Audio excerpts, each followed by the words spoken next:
Welcome, Star Trek Fleet Commanders. It's my understanding that people have requested some information on Armadas, crews specifically. So I'm going to go over Armada crews as well as ships that support Armadas. So you'll notice on my screen here what I think is the number one absolute best crew for Armadas: Chakotay, 7 of 9, and the Doctor. You will want to look at each individual's unique abilities, but in this case, Chakotay, with these two on there, increases your shots by 100. So for example, on my Newton, instead of doing 9 shots in 2 rounds, I do 18 shots, which is a massive increase in punch power. So like I said, number one, best for raw punch power, doubles your shots. You will want to do a stack for this. In this particular case, I said health and defense stack, but just for the Doctor, you want to do a health stack. This is a good crew for all Armadas. And when I did say the defense stack, that specifically only applies to Tom Paris down here. So you end up with some protection with Tom, you end up with some penetration protection there with the Doctor, and you end up with criticals for 7 of 9. Moving on, here is a crew that is also good for Armadas, more particularly solo Armadas. You have Beverly Crusher, supported by Picard. Beverly's abilities, in this instance, you want to use a health and defense stack. She will keep your shields up and decrease the actual damage that is done to you. Picard increases criticals, and Dax here ends up increasing your weapons damage. The higher she goes, the more powerful she is. At this point, she is increasing the damage on my ships by 450%. Awesome officer to use.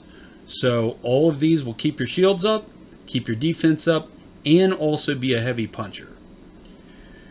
Moving on, for solo Armadas and other Armadas, we want Cisco, O'Brien, and the Changeling, which this is good against all the different Armada types, as well as Stellar Armadas. This isn't the best for Stellar Armadas, but it is still a good option. In this particular instance, Cisco's ability is all based on health stack. So absolutely critical that you stack that health. And you'll notice here, in this instance, with this crew, I was able to get my stack here up to almost 82,000. So his ability is based off of that stack. So very incredibly important that you stack that. Okay. Moving on, we're looking at a Stella Eclipse Armada. 5 of 11 is ideal as your captain for 2 reasons. You end up with some defense, and you end up increasing your gains from hostiles as well as Armadas. You want to have Kirk and Spock. These 2 will keep your shields up so that you survive the Armadas, last longer, and just basically make it through. This particular crew here, you need a dual stack. You need to stack your health for 5, and you need to stack your defense for Spock. You'll notice in this instance, I was able to get very high stacks on both of them with some of these different officers. So, health and defense stack. Okay, moving on. This is good for just solo Armadas. This will not work for any other Armadas, solo Armadas, period. This will give you heavy damage, but it does give you low defense, and you do want a health stack on it. Particularly what happens with Jadzia Dax here, you end up getting massive amounts of piercing stats to punch through armor and different things in the Armadas, as well as a massive increase in punching power. So this is a good crew. I would definitely use this if I didn't have the Chakotay officer and the others to support Chakotay. So just wanted to point that out. Now, some of these officers you may not have, so let's go into some of the more common officers that can be more helpful in that case. For example, for Fed, Rom, and Klingon, you can use Riker, Deanna Troi, and Geordi. Riker is good against Fed, Geordi is good against Klingon, and Deanna is good against Romulan. So what you do is you want to switch these in based off of the actual captain, because that's where the actual punch power comes from who the captain is. Now, I mentioned increased loot crews. If you take Geordi, put him in the middle, that's going to increase your actual loot from armadas. So that's just a side benefit to keep in mind. Now, moving on down, there are other options for your Armada crews where I'm using Janeway, which is also an Armada and hostile grinding officer, as well as B'Elanna and the Doctor. You may or may not have these officers. They have been a bit hard to source over the past months, but they are solid officers if you have them.